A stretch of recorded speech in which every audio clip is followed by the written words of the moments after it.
Okay, you guys remember these guys?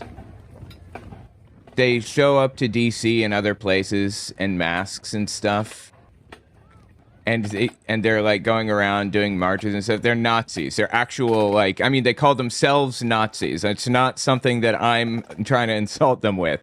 Oh my god, dude. You know what I just remembered? I just remembered a clip from Joe Rogan that is so ridiculous about these guys. Patriot Front. Okay, I'm sorry, I get distracted here. I had a tweet go viral a while back, like 4 million likes or views or something. I don't even know what it was. And it was this. I tweeted this out. It was retweeted like by Bill Kristol and Patton Oswalt and stuff. This is Patriot Front literally training for war, literally training for like riots and stuff. Now, let me just ask you, who do you think is applying to ICE right now? Who do you think is trying to get a job at ICE? Exactly. Anyway, these people were like mocked mercilessly. The reason I want to talk about these guys, by the way, is because the founder, and I'll tell you about it a little bit more. Effectively, the founder went on Jake Shields and did an interview with him. I was unfamiliar with Jake Shields. This is him, Thomas Rousseau. I was unfamiliar with Jake Shields. He's apparently like trying to be Joe Rogan. He's an ex-MMA person who was at the top of his career and then it failed and then he had to turn to podcasting. So anyway, yeah, I want to listen to what he had to say to Thomas Rousseau and what they had to say to each other. But let me give you just a little more background on them first, okay?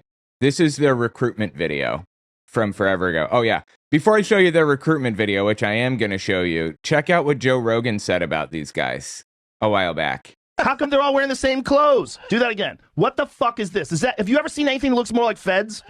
Tell me that doesn't look like Feds, right? It's like the 101st Airborne. Bro.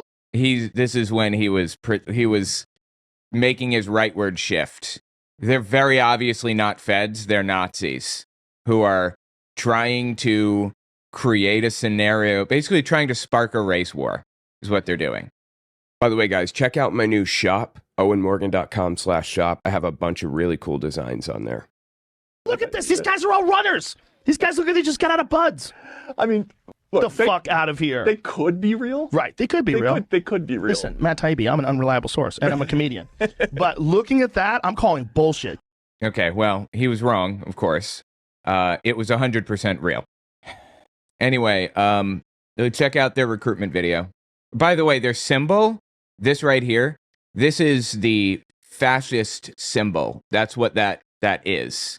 The fascist symbol is famously, as created by Mussolini's fascist party, the fascist symbol is a bundle of sticks surrounding an axe. And the reason it's a bundle of sticks, it's supposed to represent, like, the people being protected by the leader, basically.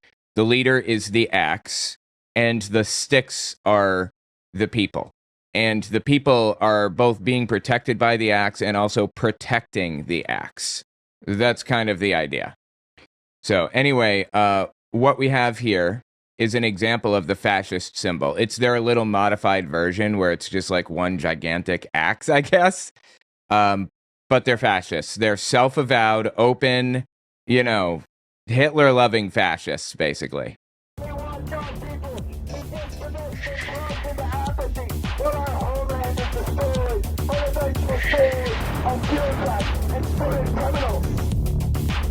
This is populist language. Everybody, just about, many people, the workers in the world, can agree with what they're saying here. Suited criminals, absolutely. Bureaucrats and suited criminals, 100%. This is identical to what Hitler said, that the language that he used to rise to power. And that is intentional. That is why they are using this language, because Hitler used it. Like, I don't want to downplay their connection to Hitler. They are self-avowed fascists. This isn't like I'm insulting them. This is literally they are calling themselves Hitler-loving fascists. I just want to be clear. This is populist language, by the way. That's what this is. Populist language isn't good. Pro-worker rhetoric is good. Populist rhetoric is not. And there are different types of populists. There's right-wing populism, there's left-wing populism. This is an example of right-wing populism. You'll find a lot in common with these guys' rhetoric and in the things that they say. You will hear a lot of really attractive stuff in this. But the difference between left-wing populism and right-wing populism is our solutions to problems and what's causing the problems in the first place. So they say wages are low for working people. They don't deserve to be mistreated this way. But why do they think wages are low? Because Mexicans are coming in and taking all of our jobs. What's the real reason? Because filthy rich business owners are doing everything that they can to decrease regulation, lower taxes, and kind of fuck the little guy over, basically. That's why. Today, we will stand against the government. We withdraw the consent of the governed. Wow, man.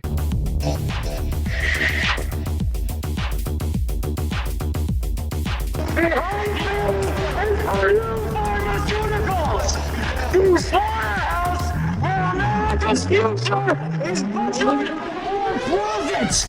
So remember, they're right-wing populists. I agree. Purdue Pharmaceuticals is bad. They are saying Purdue Pharmaceuticals is bad because they think that they're sticking all kinds of stuff in the vaccine to mind control you. Populism is attractive to everybody because it seems like you're all on the same page. You're not. Trust me. Literally sticks and an axe reminds me of that saying, something about the trees, vote for the axe, because it... Yes, literally sticks and an axe. Yeah, I didn't even think about that. That's funny. Damn. Sticks and an axe, yeah. Also, check this out. Just step back a little further. If you notice, it seems like something left-wingers could get on board with, but look at the billboards they're covering up. They're covering up Black Lives Matter billboards with signs that say the United States is no longer America. We are now on our own. PatriotFront.us. So they absolutely fucking hate Black Lives Matter. They think Black Lives Matter is a Marxist, blah, blah, blah, you know. You know the type. America's future is budgeted for profits. Let no man who serves this tyranny call himself American. There he is. That's him. That's Thomas Rousseau. The history behind this is fascinating. You guys remember the Charlottesville Nazi march forever ago? The Jews will not replace us people with tiki torches or whatever. That was a group called Vanguard America, I believe. And Thomas Rousseau, this guy here, was the leader of their Texas chapter. And one morning, the leader of American Vanguard, or whatever it was, he wakes up to find that his Discord password was changed. And all of his other passwords, everything, it was all changed. Thomas Rousseau, leader of Texas chapter, did a hostile takeover and convinced people to follow him and said he's the new leader of Vanguard America. For real. 100% real. And he renamed it to Patriot Front. And the dude, whatever his name was, the original leader of Vanguard America, I forget now, was like, he's pushed out of the movement now. That's it. He's not involved anymore. That is wild, right? Correct, it was Vanguard America. Right, okay. I couldn't remember if it was, what the order was. Anyway, these people are absolutely insane.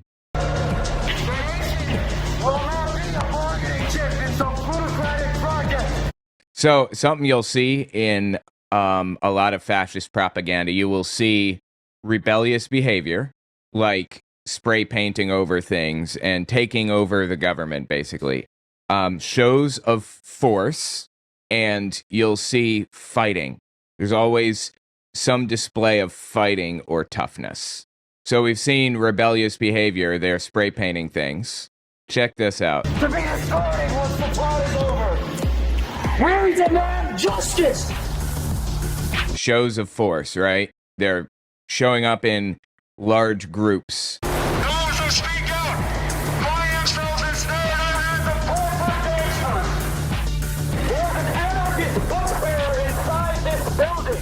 There's an anarchist book fair inside this building. The cat is getting into a box. Hey, quit it, you! Quit it! She's staring at me like she doesn't know what's going on. Anyway, anarchist book fair.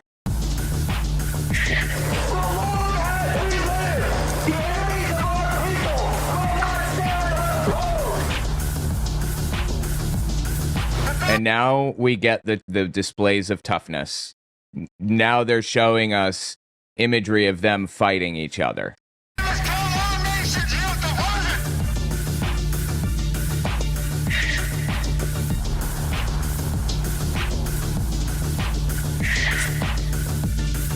The youth have risen. Our nation's youth have risen. They're trying to make children or make people who are just becoming adults, are trying to make them feel like men, like they're strong and powerful. This is identical to fascist propaganda from the 20s. Our resistance to the destruction of our people will be absolute. So that's fascist propaganda, like about as pure as it gets, basically. And Thomas Rousseau, the leader that we just saw there, this guy right here, he went on Jake Shields' YouTube channel recently. I want to give it a listen, see what they had to say to each other. I mean, Jake Shields famously had, like, David Duke on recently, I believe. Look, he's got cauliflower ear. His ear is all f***ed up from fighting. Anyway, he had David Duke on, the leader of the KKK. And he's just asking questions. He's just asking questions. He just wants to know the truth, and nobody wants him talking to this guy, and that seems like an indication he should talk to this guy. It is so fucking stupid, dude. Boxes are cats' natural home. That's true. That is a true fact. Not a false fact, but a true fact. All right, so let's listen to Jake Shields talk to this literal, self-avowed, Hitler-loving, Sieg-heiling fascist. So I'm here with Thomas Rousseau from the notorious Patriot Front. I had all these like tough questions for you. I'm still gonna throw some at you. We've been hanging out all day, so it's now we've kind of became friends. So it's a little harder to be a dick to you because I like you. But okay, gay. No. Wow, bro.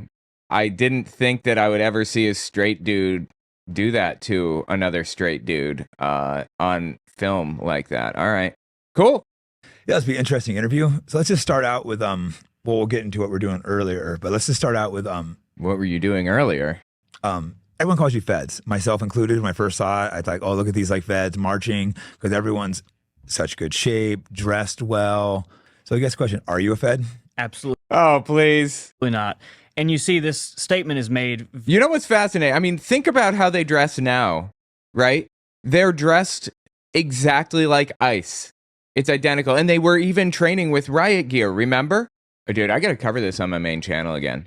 They're training with riot gear. They're training with shields and stuff to prepare for basically crowd control. Isn't that fascinating? Looking back now, this is from 2021, this specific video is. 2021, they were training with riot gear. And now, under Donald Trump, these are the people, basically, who are applying to ICE. These are ICE people. That shit should be disturbing to everybody, right? Is that shit not like disturbing as it gets?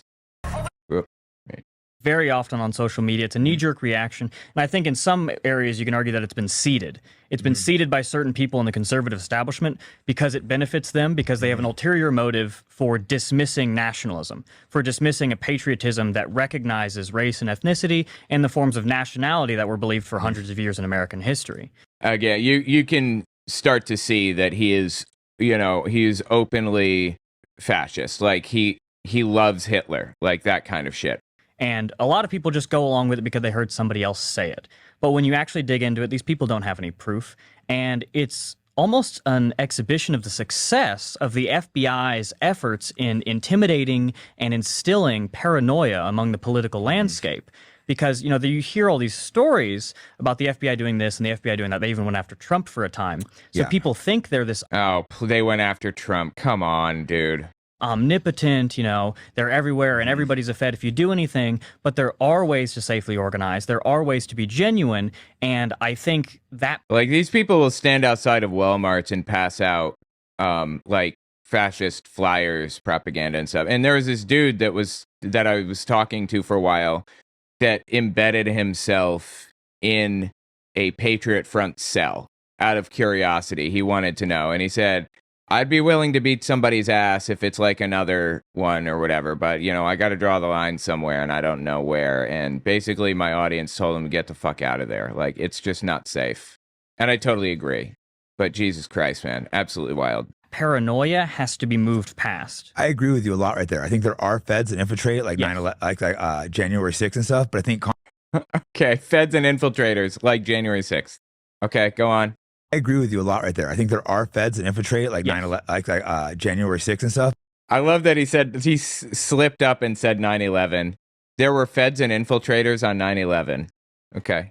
But I think constantly calling everyone Fed, it doesn't do service. Like Nick Fuentes is a Fed, you're a Fed, I've been called a Fed, not so Yes. much, but a few times. So anyone that's trying to do anything, they want to label them a Fed, and it hurts the movement. So it's like Yes. they might be the Feds that are spreading these rumors. And what's the movement exactly? Can you tell me that? What are you trying to do? What's the movement about? Oh my God, there's a cat. There is a cat in a very inconvenient spot now. All right, you can sit there for a minute, kitty. Anyway, oh God, I don't know where she's gonna sit. She's too big. Oh, she found a spot, I guess. Anyway, her claw is hooked into my pants, and she's trying to pull it back because she wants her claw back. But too bad the camera doesn't go down further so that you guys can see the cat. I figure you guys would probably appreciate seeing the cat very much. To sit like this. You're a good kitty, but I don't have disposable hands right now. It's like after hanging out with you, I believe you're not a Fed. And I came to the conclusion, who knows? You could be a good actor. But when I first I saw you speak. I forget where some clips, and I go, oh, this guy seems fairly intelligent and legit. And then what really kind of opened me up is you were doing disaster relief under what's the hurricane?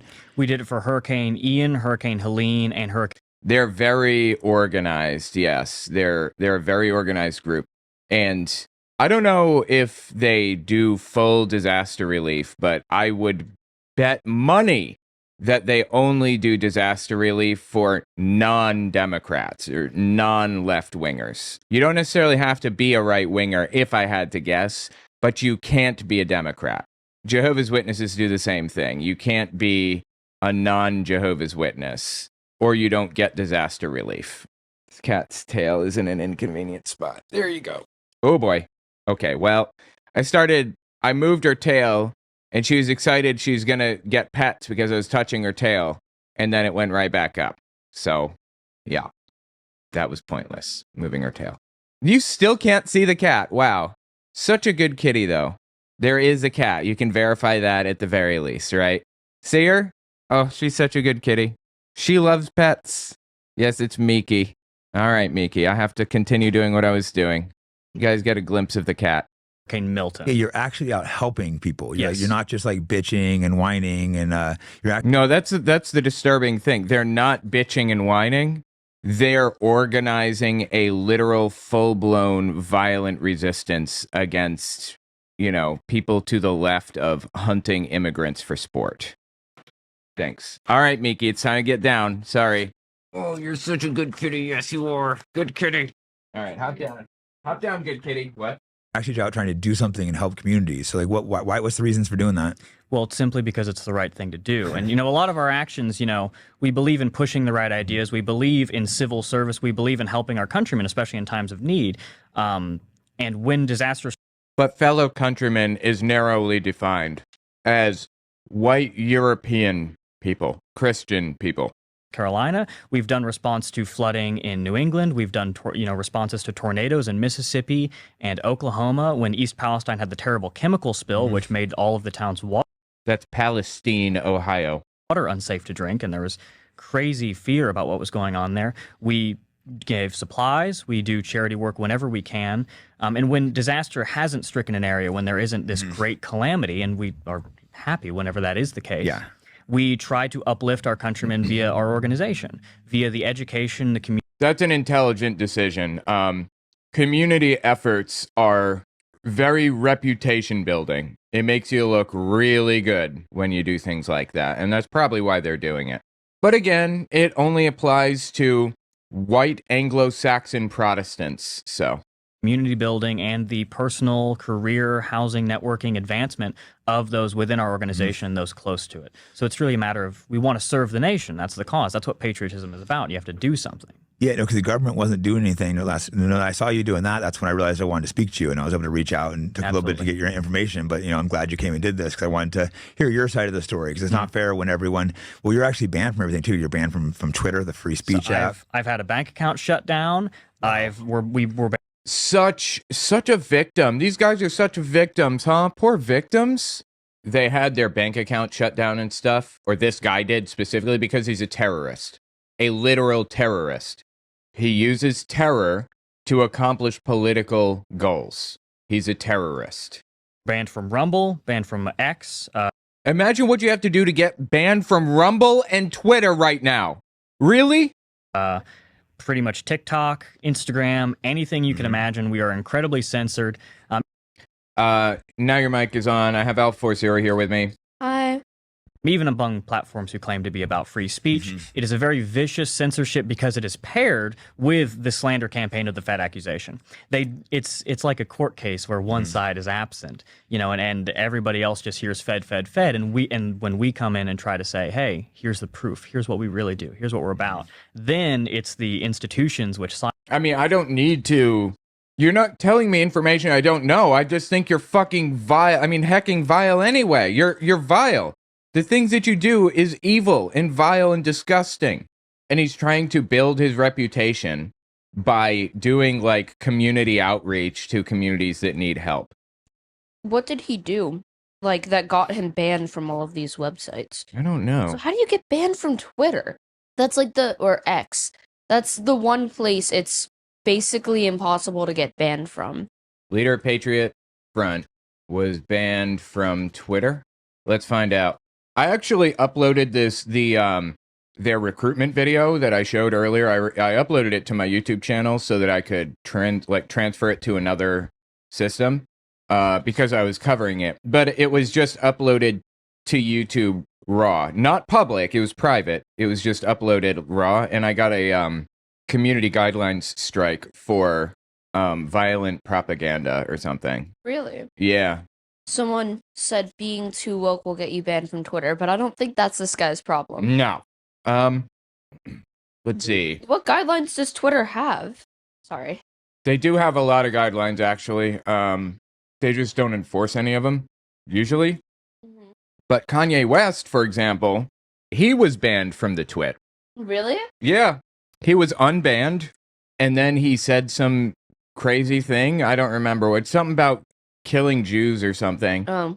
And then he was banned, like, the same day that he was unbanned. Yeah. I wonder how much it costs to get yourself unbanned. Like, just to, not to reform anything or whatever, but just to pay someone to unban you. You mean how much could you bribe the people? Mm-hmm. Well, if you're low profile, I don't think that you would even want to bother. Well, if you're high profile enough to be unbanned, like by paying somebody, then it would have to go through a bunch of different like layers of approval, and it would be really hard. So, because I was thinking like Kanye West could have just bribed someone. He could have, but I don't think so. Elon Musk did this big unbanning wave where like a bunch of people were unbanned when he took over, and bunch of neo-Nazis, Thomas Rousseau, for example, people like that. But I'm looking here, it says, Thomas Ryan Rousseau, leader of the white supremacist group Patriot Front, was banned from Twitter, now X, due to the platform's policies against extremist content. Twitter/X enforces prohibitions on accounts that affiliate with organizations that use or promote violence against civilians, a category which explicitly includes violent extremists and white supremacist groups. Wow. That's interesting. Violence against civilians, huh? That's oddly specific, but okay. Twitter's previously removed the official Vanguard America account, which, as I mentioned, this is basically a rebranding of it after there was a hostile takeover. Rousseau's precursor group, for the same reason, a violent extremist policy violation. Given that Rousseau leads Patriot Front, a group recognized by watchdogs like the SPLC and the ADL as a white supremacist hate organization, engaging in intimidation, vandalism, flash marches, and activist-style propaganda.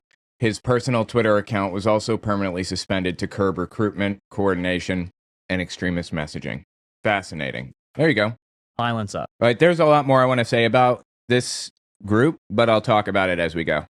So it really makes you think, if they were so confident in their assertions, if we were so genuinely evil as some people claim, why not let us speak? Prove it. Because you're evil. Are you? Did you miss that part? You got gummy bears in your ears? They are actually evil. First of all. Second, you're perfectly free to speak. Nobody is stopping you. Go nuts.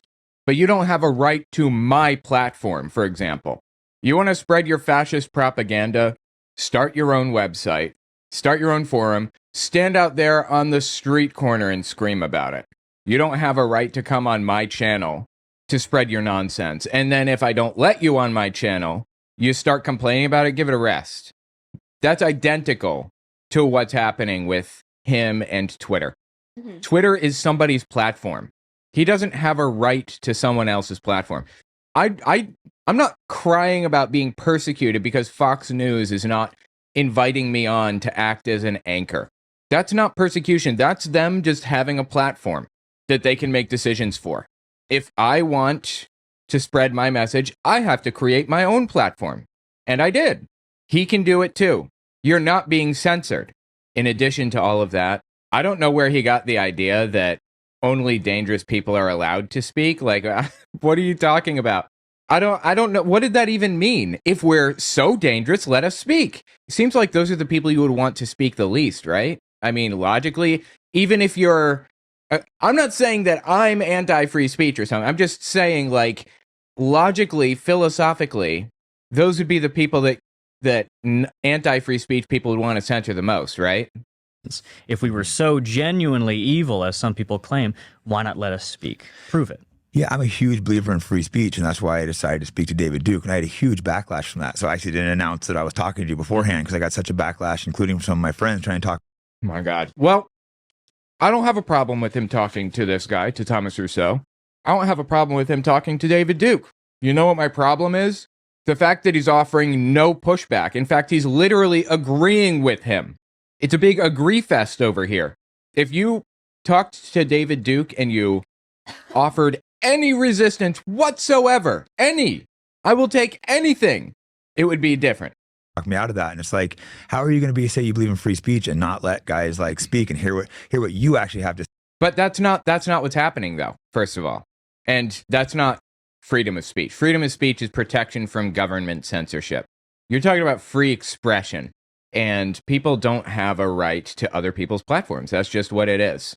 Let's set free speech aside for a second and think about how they could have stopped the rise of Nazis in Germany. What could they have done? And once we establish what they could have done, then we can talk about whether we want to go down that road. Like, maybe that is too far free speech-wise. Maybe we don't want to do that. But what could have stopped it? What could they have done? The answer is, first and foremost, do not platform people with these ideas, because by doing so, you're making the ideas seem normal. Every time Cambridge invites Charlie Kirk on to debate a bunch of college students, the people that are listening think that the ideas that Charlie Kirk is presenting are normal. Nothing wrong with showing the video of it and discussing it after the fact, debunking it, for example. But do not normalize it, first and foremost. That is the most important thing. Do not normalize these ideas. Don't, like in Germany, don't normalize Nazi ideas.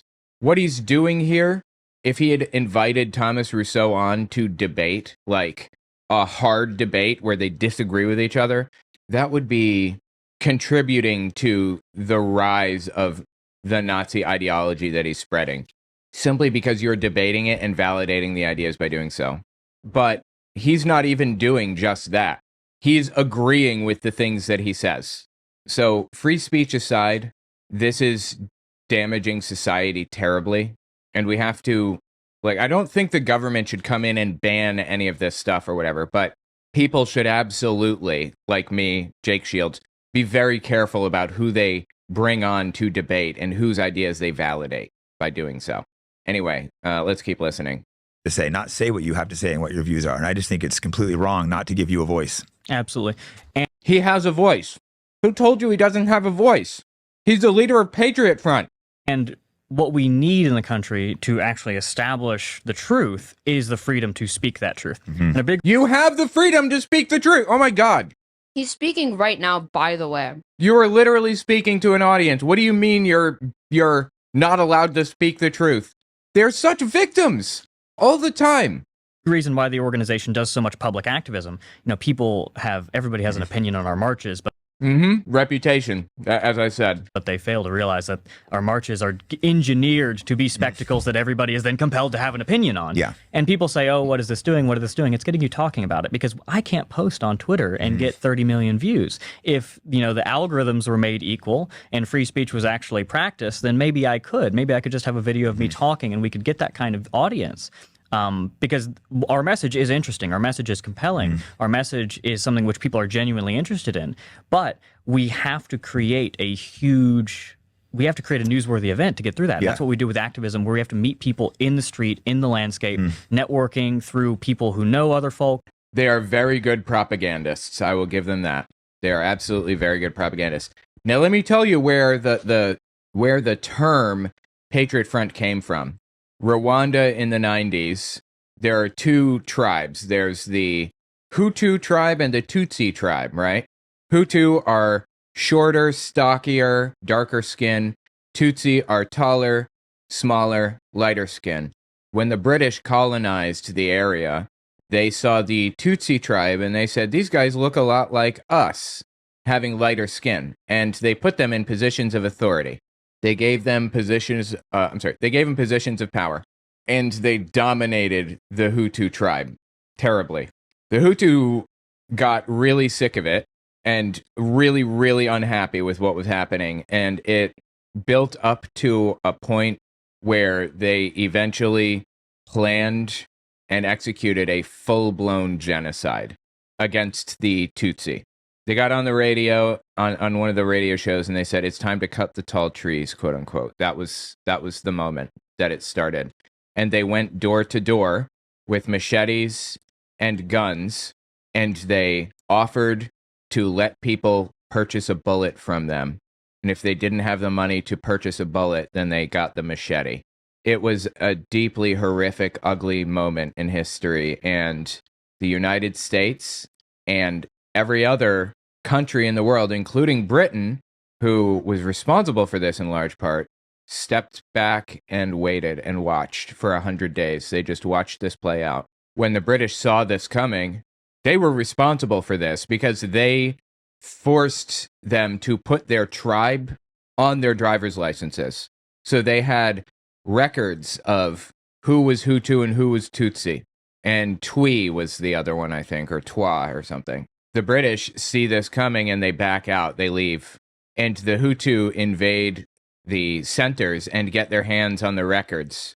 There were church leaders who, Hutu church leaders who were like hiding Tutsi, like getting them inside of the church and hiding them like under the floorboards, and then walking outside and locking the door and lighting the church on fire. And, standing in front of the church doors while it burns with a gun, picking off every person that jumps out the window. It was horrific. Finally, a group of Tutsi organized outside of Rwanda and created a kind of militia group named the Rwandan Patriot Front that swept through Rwanda and regained control, established order, and took control of the government. And all of the fighting that's happening right now in the Congo is between the Tutsi and the Hutu, pretty much. So, anyway, thanks for that, Britain. Appreciate that one. If you ever wondered why it's a war zone in the Congo, thank Britain. That's where he gets his name, Patriot Front.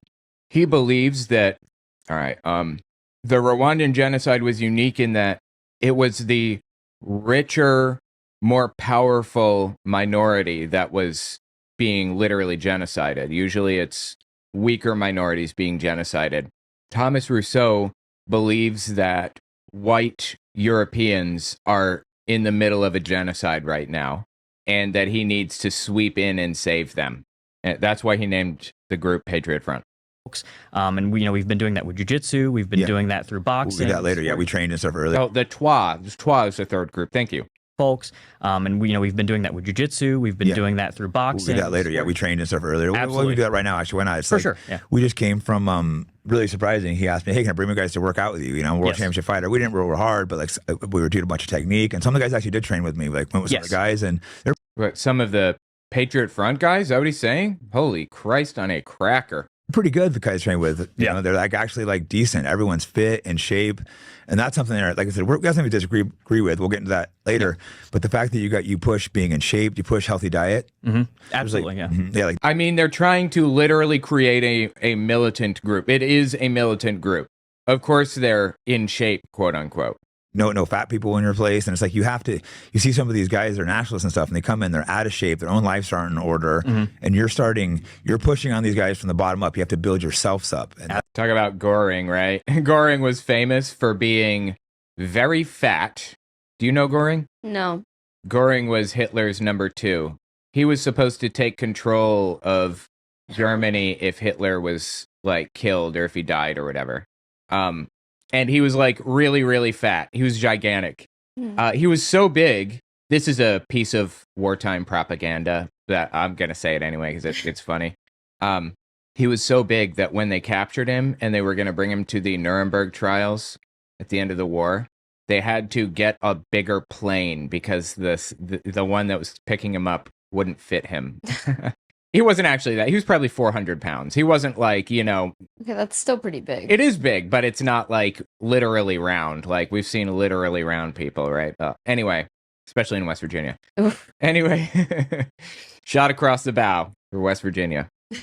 Anyway, he was probably actually closer to 300. He wasn't incredibly big by today's standards, but the airplane thing, the airplane that they were going to fly him in originally was a small plane that was carrying a large load already.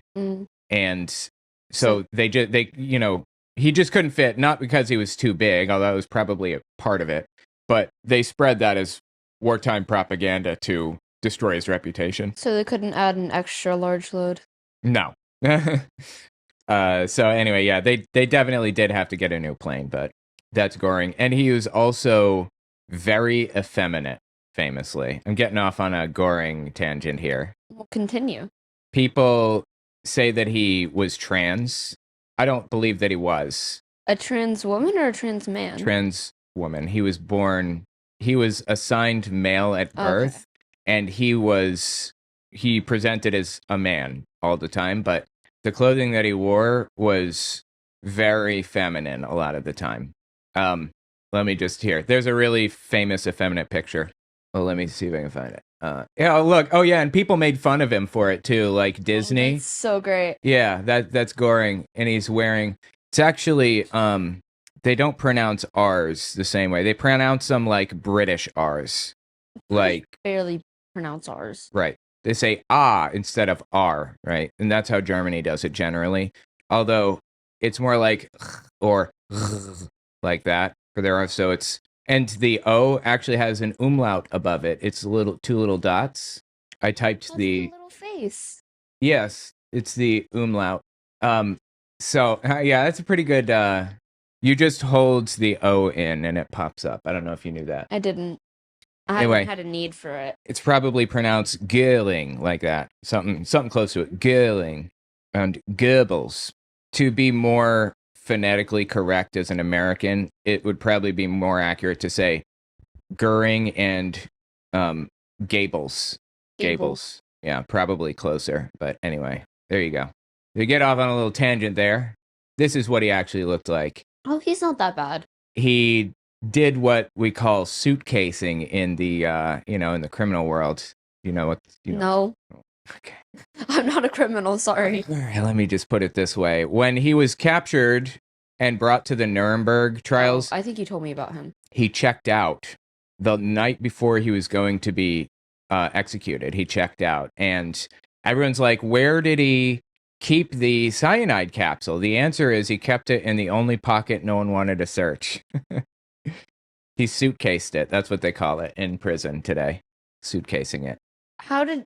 Yeah, all right. I don't have any follow-up questions. Okay. Anyway. I'm gonna move on. Okay. So yeah, here's Goering. Here he is. Someone said the prison wallet. Yeah, prison wallet. That's what they call it. Here's another picture of Goering.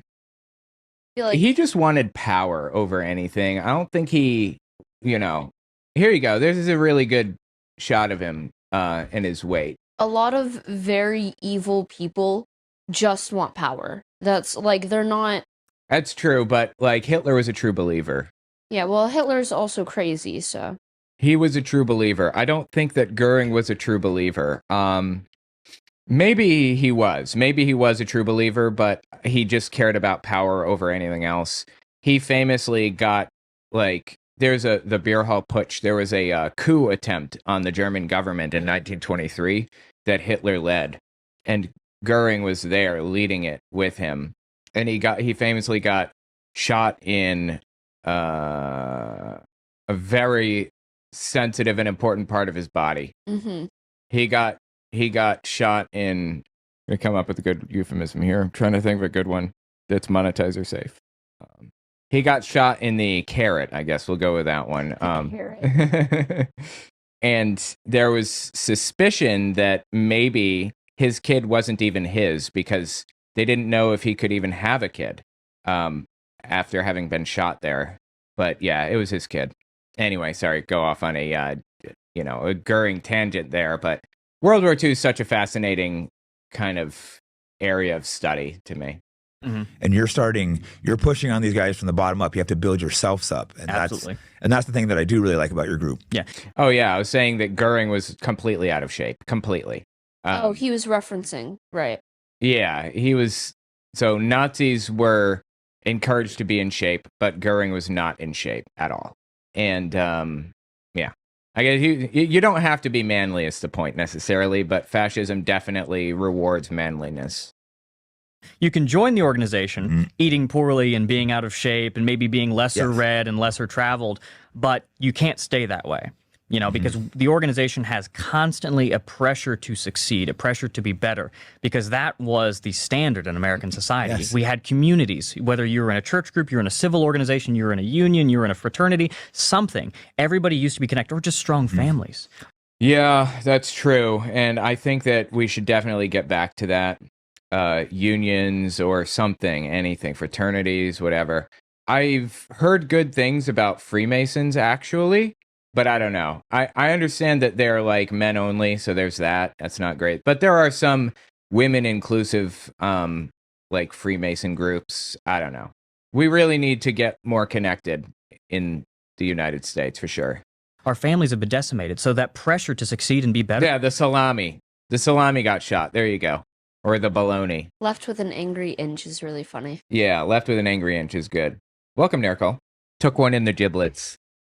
He actually got hit. He actually got hit in the leg.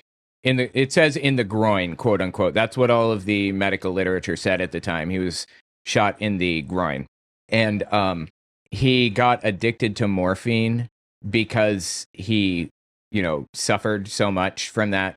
He had morphine like all the way up until the day that he died. He was addicted to it forever, which is funny, considering how they treated addicts at the time, right?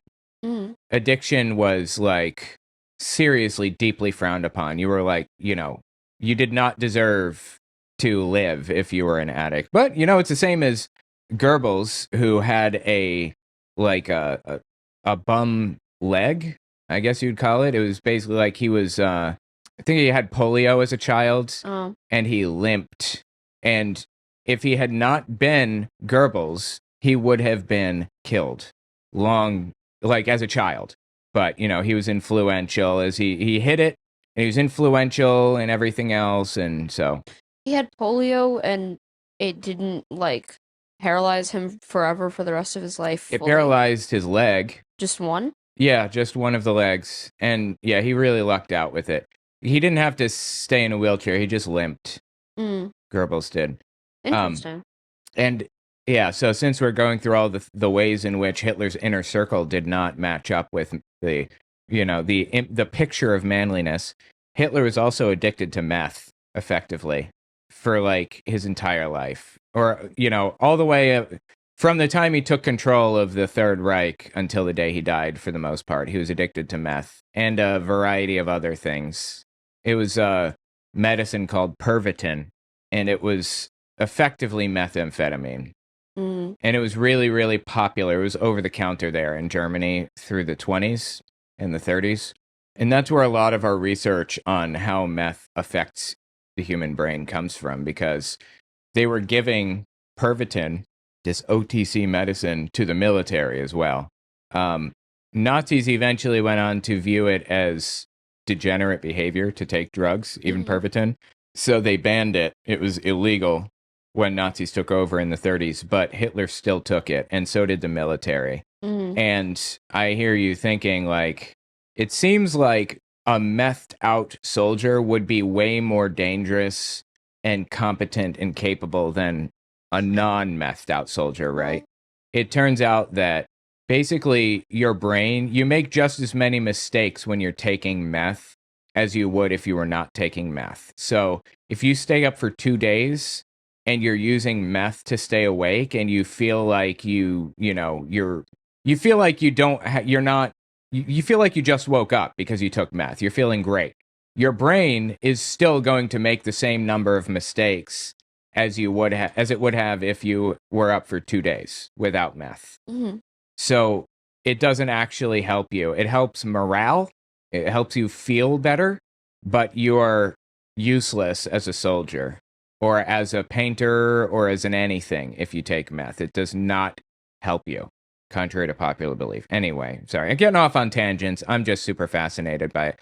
Wasn't he a meth head? He was not a meth head exactly. His doctor was giving him a cocktail of medicine to help him feel better. He had Parkinson's near the end of his life. Oh. And he was hiding that because he would have been killed too under Nazi rules. Wild. They would have just killed their leader. They wouldn't have, actually. He could have come out as having Parkinson's. It just would have been a bad look, a hypocritical look, Well, he was pretty hypocritical anyways. Yeah, fascists tend to be. Anyway, Fascist dictators. So Hitler was not addicted to meth exactly. He took Pervitin and other medicines that his doctor gave him, which happened to contain, like, heroin and stuff.